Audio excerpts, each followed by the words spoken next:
नमस्कार, times of Swaraj में आप सबों का स्वागत है। मैं हूं संतोष सिंह और आज हम चर्चा करने जा रहे हैं कि देखिए, डेमोक्रेसी में चुनी हुई सरकार और उनका मुखिया के नहीं रहने पर किस तरीके से अराजकता फैलती है, उसका कुछ वानगी हम आपको बताना चाहते हैं।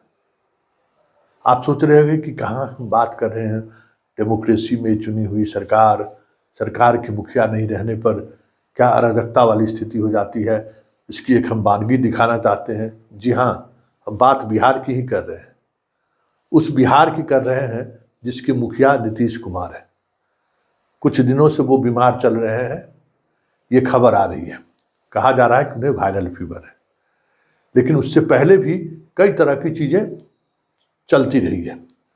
उन्हें सिजोफ्रेनिया तो नहीं हो गया है, कोई मानसिक बीमारी से तो वो नहीं गुजर रहे हैं। कई तरह की खबरें भी चली हैं और कई मौके पर ये देखने को भी मिला है कि अब नीतीश कुमार में वो पुरानी वाली बात नहीं रही।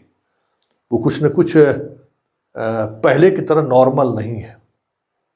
कुछ खास लोग आसपास उनके करीब रहते हैं और कोशिश करते हैं कि वो उस तरीके से ना बोलें, बोलने से पहले थोड़ा परहेज करें।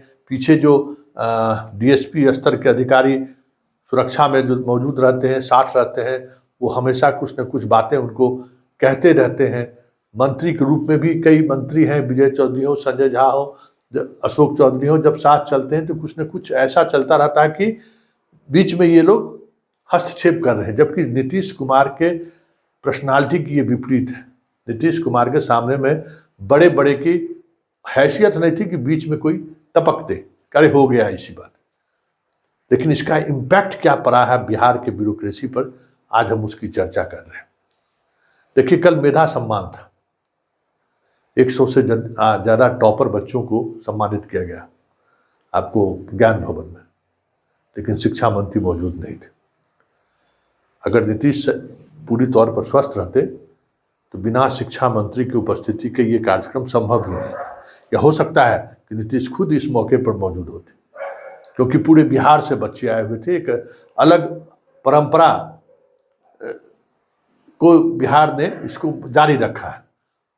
नीतीश भी आ सकते थे, लेकिन ब्यूरोक्रेट ने अपने तरीके से इस कार्यक्रम को किया।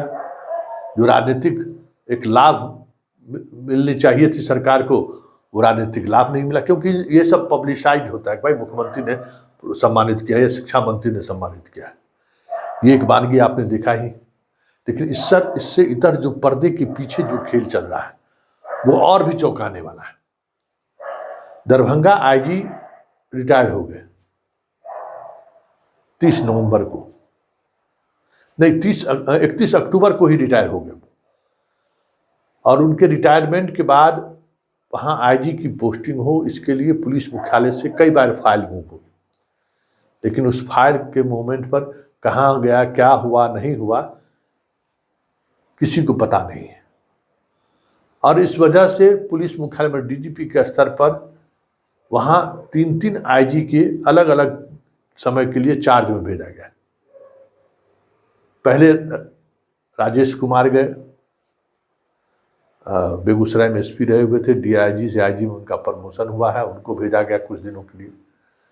फिर उन्हें वापस बुला लिया गया। पहली चॉइस हमें लगता है कि पुलिस मुख्यालय की थी कि उनको वहाँ पोस्ट कर दिया जाए, लेकिन उस पर फाइल पर कोई मूवमेंट नहीं हुआ। फिर विनय कुमार को भेजा गया, राज्य हेडक्वार्टर है, वो भी कई दिनों तक रहे, लेकिन फाइल का कोई मूवमेंट नहीं हुआ।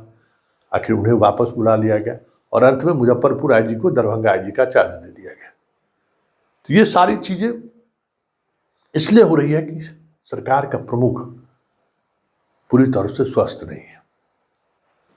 इतना ही नहीं, मधेपुरा डीएम ने जिस तरीके की गैर जिम्मेदाराना रवैया अपनाया, वो उस गाड़ी में मौजूद थे या नहीं थे ये तो अलग बात है। ये तो सवाल उठ ही रहा है कि वो गाड़ी में मौजूद थे। डीएम के गाड़ी से 3 लोग कुचले जाते हैं, 3 लोगों की मौत हो जाती है। और उस मामले में जब मीडिया खबर चलानी शुरू करती है तो मधुबनी एसपी उस पर मीडिया वाले को ही कटघरे में खड़े करने लगे और कहते हैं कि भाई भ्रामक खबरें फैलाई जा रही हैं। जबकि कई तरह की ऐसी बातें आई हैं जिन बातों का खुलासा एसपी को करना चाहिए था कि भाई डीएम उसमें मौजूद थे या नहीं थे, गाड़ी कहाँ से आ रही थी, गाड़ी के ड्राइवर को आपने बुलाकर जमानत दे दिया, ठीक है, जमानत की धारा है, आपने जमानत दे दिया। लेकिन पूरे जब मीडिया से जब आपने अपनी बात रखनी शुरू की तो ये पूरी स्पष्टता के साथ होनी चाहिए थी कि ड्राइवर गाड़ी कहाँ से ले जा रहा था, कैसे ला रहा था, किस परिस्थिति में गाड़ी वहाँ पहुँचा। हाँ, ये ठीक है कि एमवीआई ने कह दिया कि गाड़ी में कहीं कोई ट्रबल नहीं है। आपने इंजीनियर का भी मंतव्य माना, कहा कि हाँ, जो बनाया जा रहा था वाइट से जो पेंटिंग हो रही थी उसमें थोड़ी सतर्कता इन्हें बरतनी चाहिए थी, जिसकी सतर्कता इन्होंने नहीं बरती, इसलिए ये दुर्घटना हो गई। स्पीड को लेकर भी आपने चर्चा की, लेकिन कई तरह की चीज़ें आपने छुपाई। इस घटना में अगर कोई मंत्री रहता तो क्या वो मंत्री अभी तक पद पर बने रहते क्या? लेकिन नीतीश बाखबर हैं तो इन लोगों की मर्जी चल रही है। जरा सुनिए क्या कह रहा है मधुबनी एसपी। आईओ है, आईओ ने जो गाड़ी का चालक है उसकी पहचान करने के लिए मधेपुरा गए। मधेपुरा में डीएम ऑफिस में जो ऑफिस है, इस्टेब्लिशमेंट ऑफिस, वहाँ से उन्होंने डीएम की गाड़ी जो चला रहा था ड्राइवर, उसका विस्तृत डिटेल उन्होंने मांगा और उसका डिटेल वहाँ के ऑफिस के द्वारा दिया गया। उसके बाद उस ड्राइवर को आईओ के द्वारा नोटिस सर्व किया गया कि वो थाना पर आकर उपस्थित हों। उसके बाद आगे कार्रवाई की जाएगी। 26 तारीख को ये नोटिस दिया गया और फिर वो ड्राइवर 28 तारीख को फुलपरास थाना में उपस्थित हुआ, जहाँ पे 41A के तहत उसको रिलीज किया गया है। चूँकि ये जमानतीय धारा है, ये केस जो है आईपीसी के धारा 279, 304A, 337 और 338 के अंतर्गत किया गया है, जो कि जमानतीय धारा है। उसमें हम लोगों ने 41A के तहत कार्रवाई की है। सुप्रीम कोर्ट का गाइडलाइन है, किसी भी केस जो 7 साल के अंदर होता है उसमें 41A के तहत कार्रवाई की जाती है। कुछ कंडीशन होते हैं, अगर वो कंडीशन फुलफिल होता है तो जो अभियुक्त होता है उसको रिलीज किया जाता है। तो हम लोगों ने जो ड्राइवर है, आईओ ने ड्राइवर को रिलीज किया है और उसके बाद जो गाड़ी जो दुर्घटनाग्रस्त थी उसका इंस्पेक्शन एमवीआई के द्वारा भी, तकनीकी खराबी के विषय में एमवीआई के द्वारा भी जांच की गई। उसके अलावा एफएसएल की मुजफ्फरपुर की टीम भी आई थी, उसने भी गाड़ी की जांच की है, उसका रिपोर्ट अवेटेड है, एमवीआई का रिपोर्ट आ गया है। गाड़ी में किसी तरीके की तकनीकी खराबी नहीं पाई गई है। उसके अलावा जो मुआवजा का प्रस्ताव है हम लोगों ने भेज दिया है और जो पारिवारिक मुआवजा है वो अंतिम चरण में है, 1 से 2 दिन के अंदर में उनको प्राप्त नहीं हो जाएगा। तो ये सारी कार्रवाई की गई है हम लोगों के द्वारा। हाँ, जो ये ड्राइवर है उसके ड्राइविंग लाइसेंस को कैंसिलेशन के लिए भी हम लोग ट्रांसपोर्ट डिपार्टमेंट को लिख रहे हैं।